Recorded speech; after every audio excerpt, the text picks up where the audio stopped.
Hello, my name is Nick Carter. I'm a general partner at Castle Island Ventures and the co-founder of Coinmetrics. I'm here to talk about Bitcoin's energy dynamics, why it consumes so much energy, and what we can expect from it in the future as the protocol evolves. This is a very contentious topic, and I think when the facts are considered, it's demystified. We can become much more comfortable with its energy usage. So that's what I'm going to talk about today. So the first thing, a key premise for this entire discussion is that Bitcoin has a claim on some of the Earth's resources. And so Bitcoin is this global neutral monetary network. It provides the settlement of value in an apolitical sense without regard for who is using the network. And it transacts tens of billions of dollars a day and stores the wealth of hundreds and hundreds of billions of dollars. And it's used by, we don't know exactly, but 50 to 100 million people worldwide. And so it provides a genuine utility to tens of millions of people. And so this is a key premise for understanding and conceptualizing any of the energy dynamics, because you have to acknowledge the validity of this network to reason about the costs. If you reject the utility of this network, then no cost, no energy outlay is going to be worth it. But this is a key premise, and of course, other speakers today will be talking about this far more in depth, so we won't go into too much. Key premise of the talk, Bitcoin has a claim on some of society's resources, the same way that gold does, for instance. So let's just reset and remind ourselves why Bitcoin consumes any energy at all. So there's really a number of reasons, but there's two primary ones. So the first one has to do with providing settlement assurances, effectively providing to users of the system the assurance that their transaction will settle, will have finality, and we will have a single linear history of events in the Bitcoin system. And so the miners incur this cost to create new blocks for the privilege of adding transactions to blocks. And in exchange for that, they get compensated with new units of Bitcoin and fees. And so this energy cost incurred by miners encourages them to behave honestly and to pursue a single linear history of the network, as opposed to branching it into other directions or creating these reorganizations where they change the history of the network. The users of this system, they want to have the assurances that their transactions are going to settle, that they're going to be final, and that nothing's going to be changed after the fact. And so the energy cost that accompanies transactions and that is incurred by the miners, that is what grants users of the system those strong assurances. And of course, as I said, at peak, Bitcoin will process $10 to $20 billion a day in final settlements, and it stores around $600 billion today, although of course that changes on a day-to-day basis. So it's providing a genuine monetary transactional utility in a way that's quite distinct from other transactional systems. Additionally, and this is often overlooked, Bitcoin mining is a system of distributing the new units of Bitcoin to the world at large.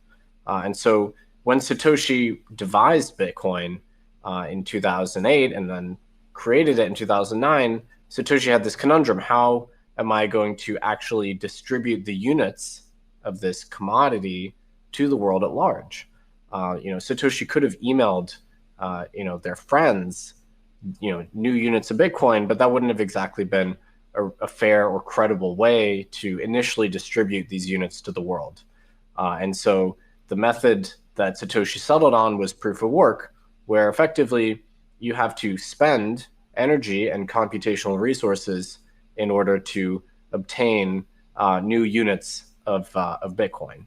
And so miners themselves, they're not particularly privileged in terms of their access to the monetary issuance, unlike, say, the Federal Reserve is privileged in terms of access to new dollars. For them, it's costless to create the dollars. Because miners have to incur this cost, they have relatively thin margins historically, and so no one is able to extract seigniorage, able to extract a significant rent from their position as the monetary issuer. Instead, it's this very much free market process.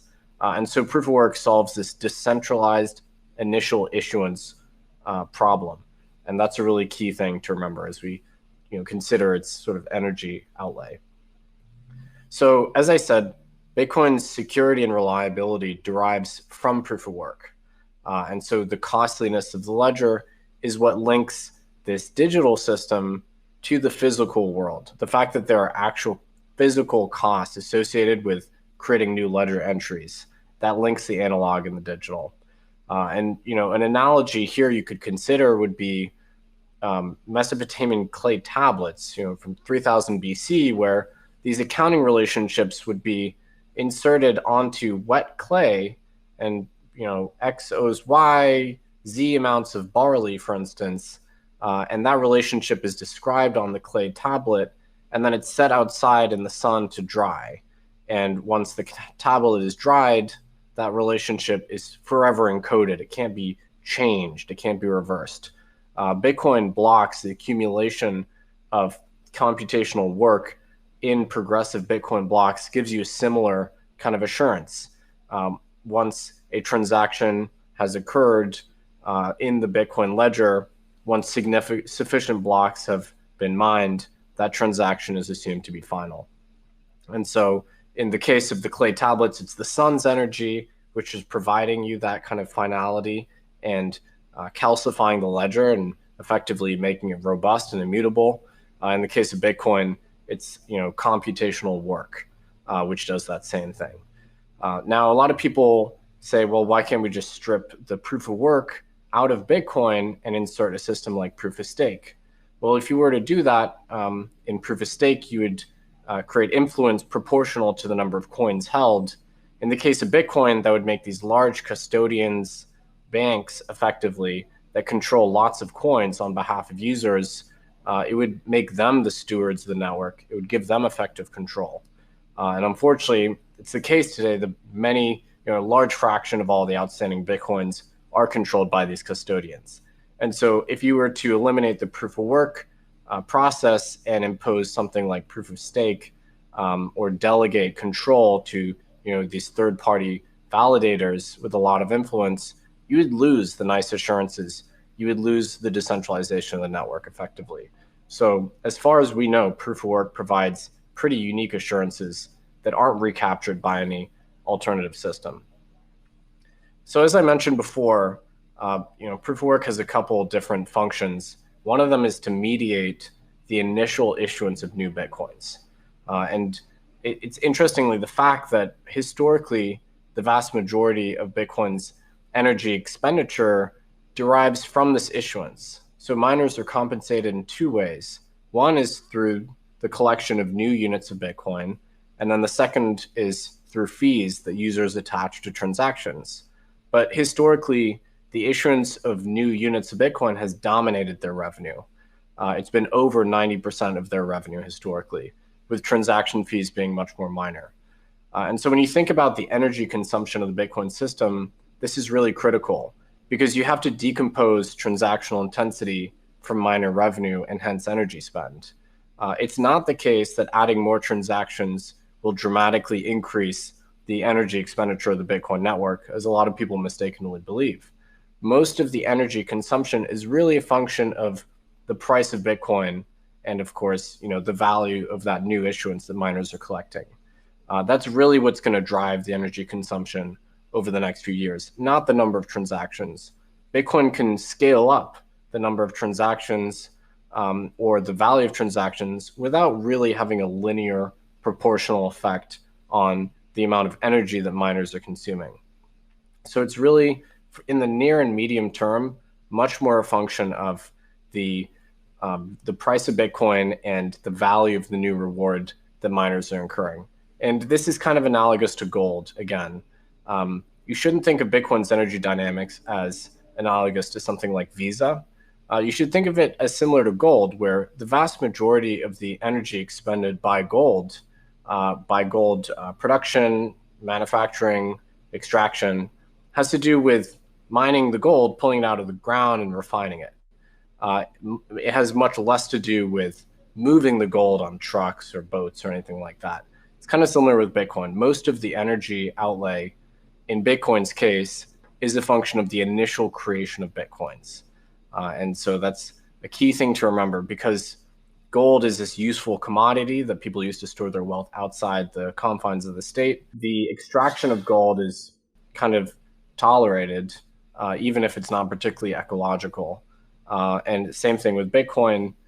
The production of Bitcoin is, still, yields and provides us with a system which is of value to society.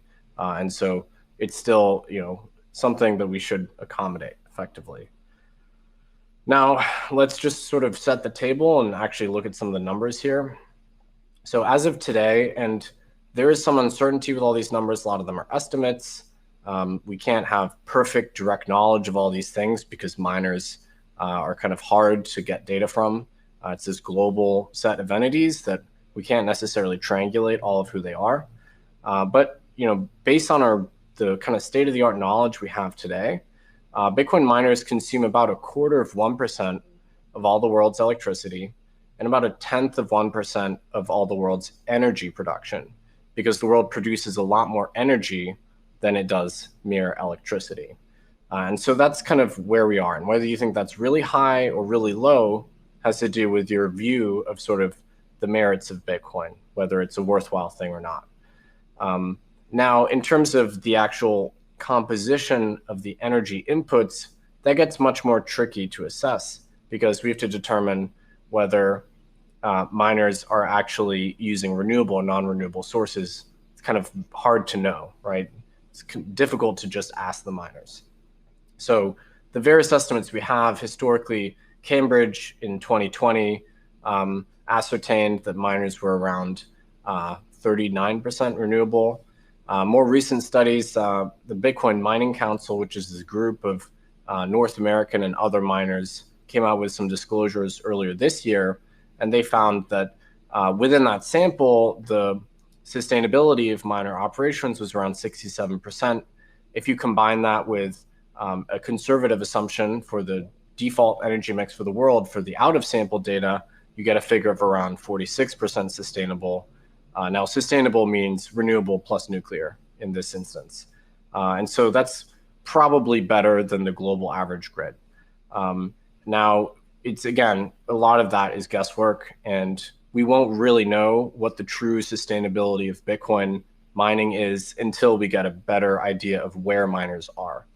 But our best guess is that Bitcoin is responsible for around 50 megatons of CO2 emissions per year, or around 0.1% of the world's emissions.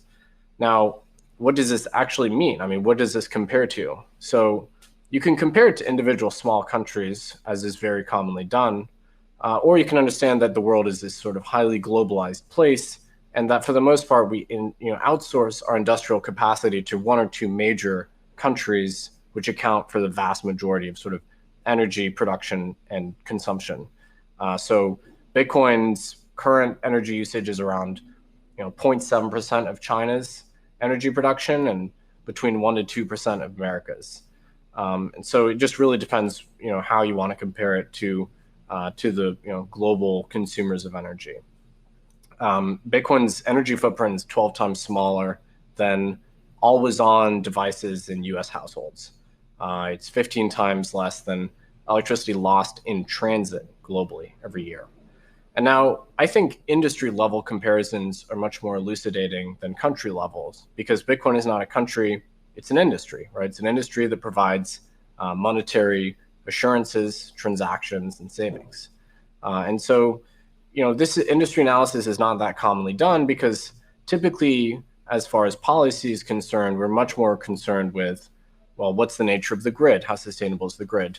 But you can certainly look at individual sources of energy consumption, and you can compare them to Bitcoin if you want. So there's all sorts of numbers here. Bitcoin is, slightly less than the amount of energy consumed just by domestic tumble dryers globally. And of course, a tumble dryer is a discretionary thing. You can always dry your clothes on the line if you want, but it improves our quality of life. So we accept the fact that it consumes some energy.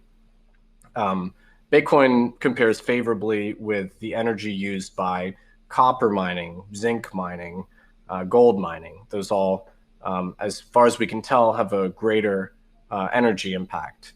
Now, that's not to say that those industries aren't useful. I mean, they provide, genuinely useful metals. This is just to contextualize Bitcoin, so you can compare it to other industry level uses of energy.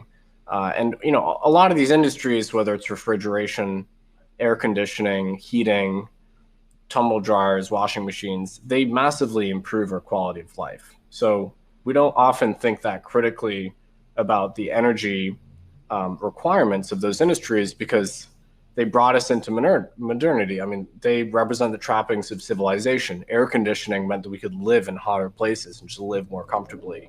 So we don't regret the energy that's used on them, the same way that we shouldn't regret the energy used for this novel monetary transmission technology. This is just the mark of civilizational progress, obtaining more energy and then putting it to use in sort of efficient sources that make our lives better.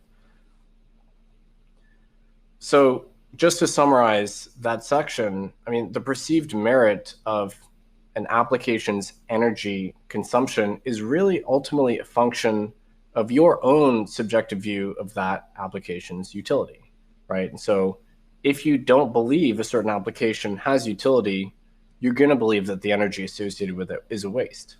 And certainly a lot of people don't believe that gold has a role in modern society. Certainly many people don't believe that Bitcoin does. But things like gold is a means of storing your wealth outside the banking system, outside the state.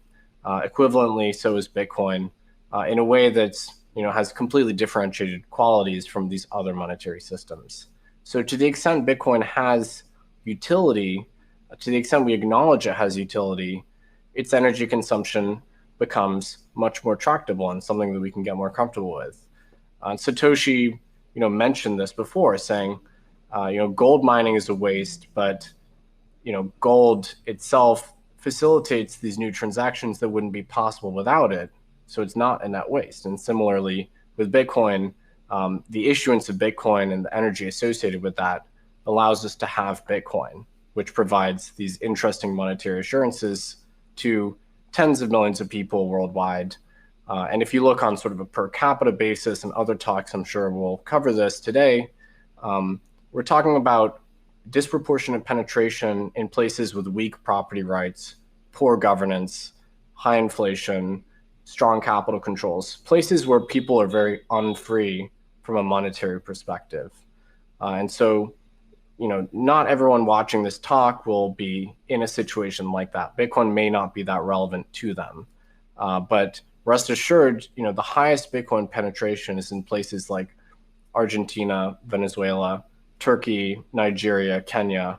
These are places where the independent system of property rights proposed by Bitcoin is extremely relevant to these people.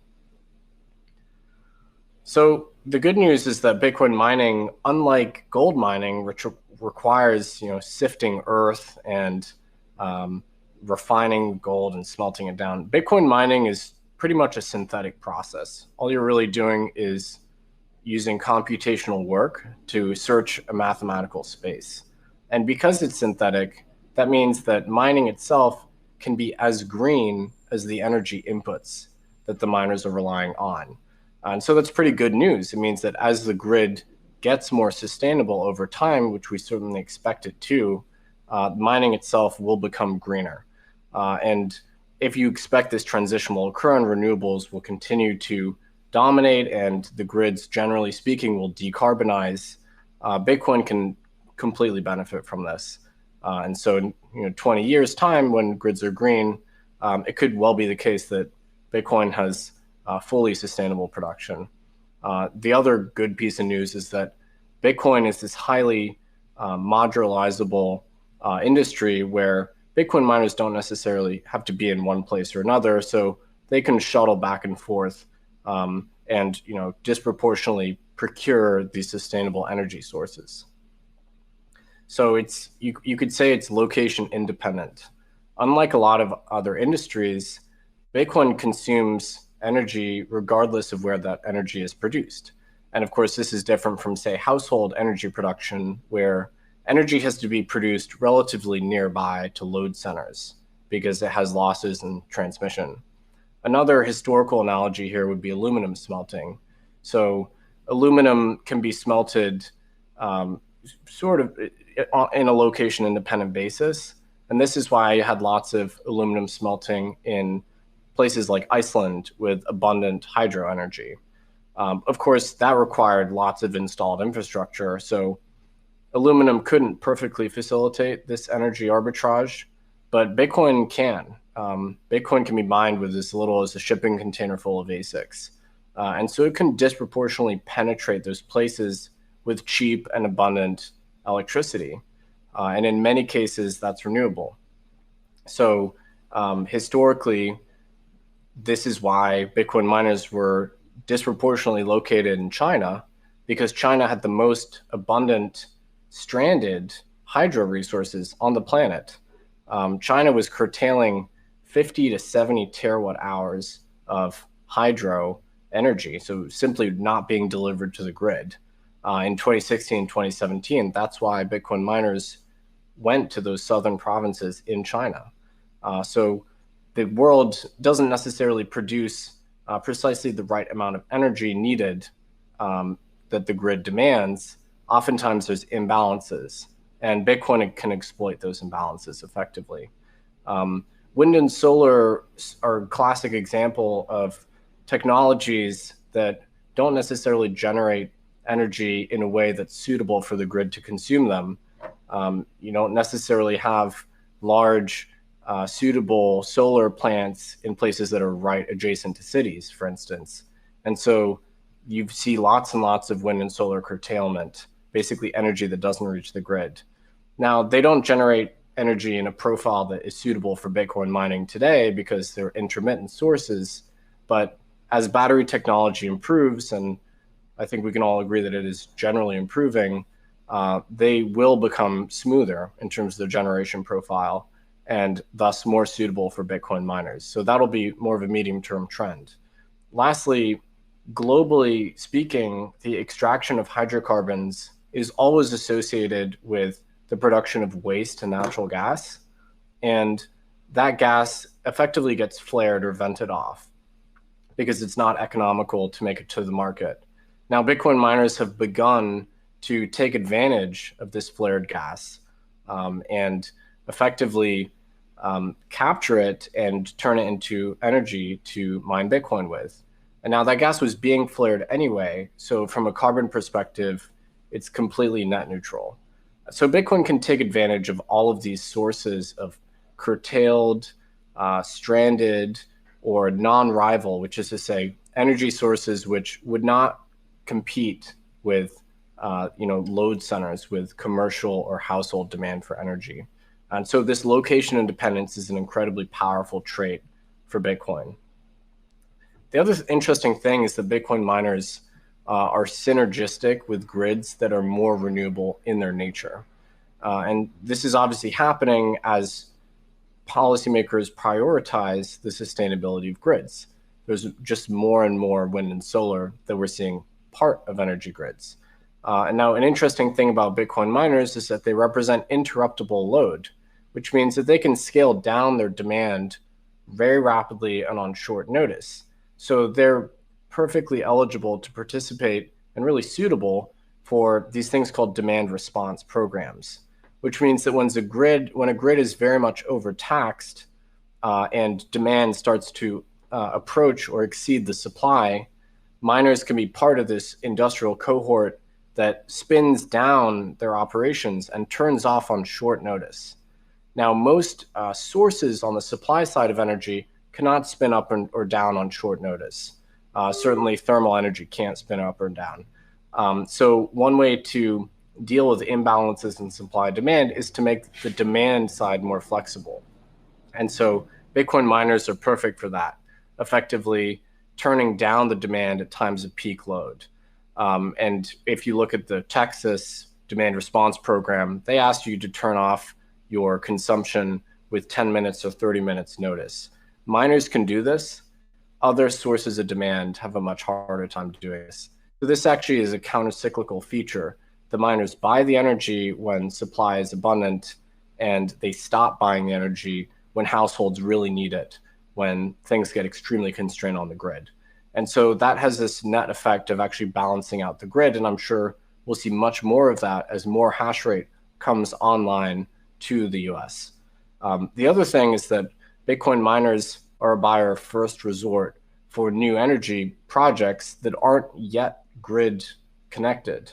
So if you're building a renewable project and it's going to take some time to integrate it into the grid, miners can be a short-term buyer of that energy and effectively improve the financials of that project. So a lot of people say that miners are a subsidy, or Bitcoin is a subsidy for renewable energy. That may or may not be the case, but certainly the presence of Bitcoin miners in a grid, especially one that's rendered more unstable by the presence of renewables, which are more intermittent in their generation profile, the miners can actually attenuate that intermittency and actually enhance grid stability.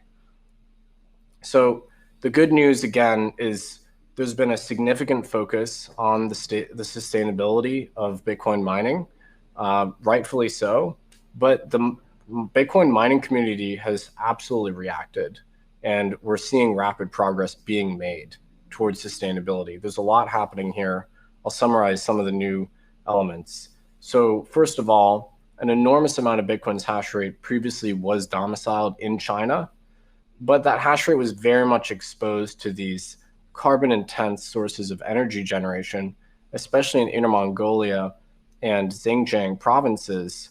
In certain portions of the year, you'd get 45% of global's entire hash rate being powered by these two provinces, which were 60 to 70% coal powered in their electricity generation. So during those periods, almost 50% of Bitcoin's hash rate was dominated by these very much coal powered provinces in China. Now, since May of 2021, China has effectively banned Bitcoin mining in the country.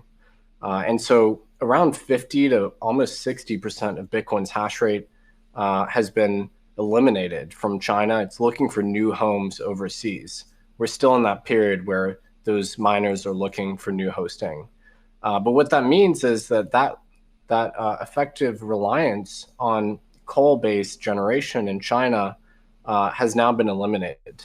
And of course, there's coal production in other countries like Iran and Kazakhstan, where we know mining occurs, but a lot of those miners are looking for homes in politically stable countries like the US, where the grids are much more renewable.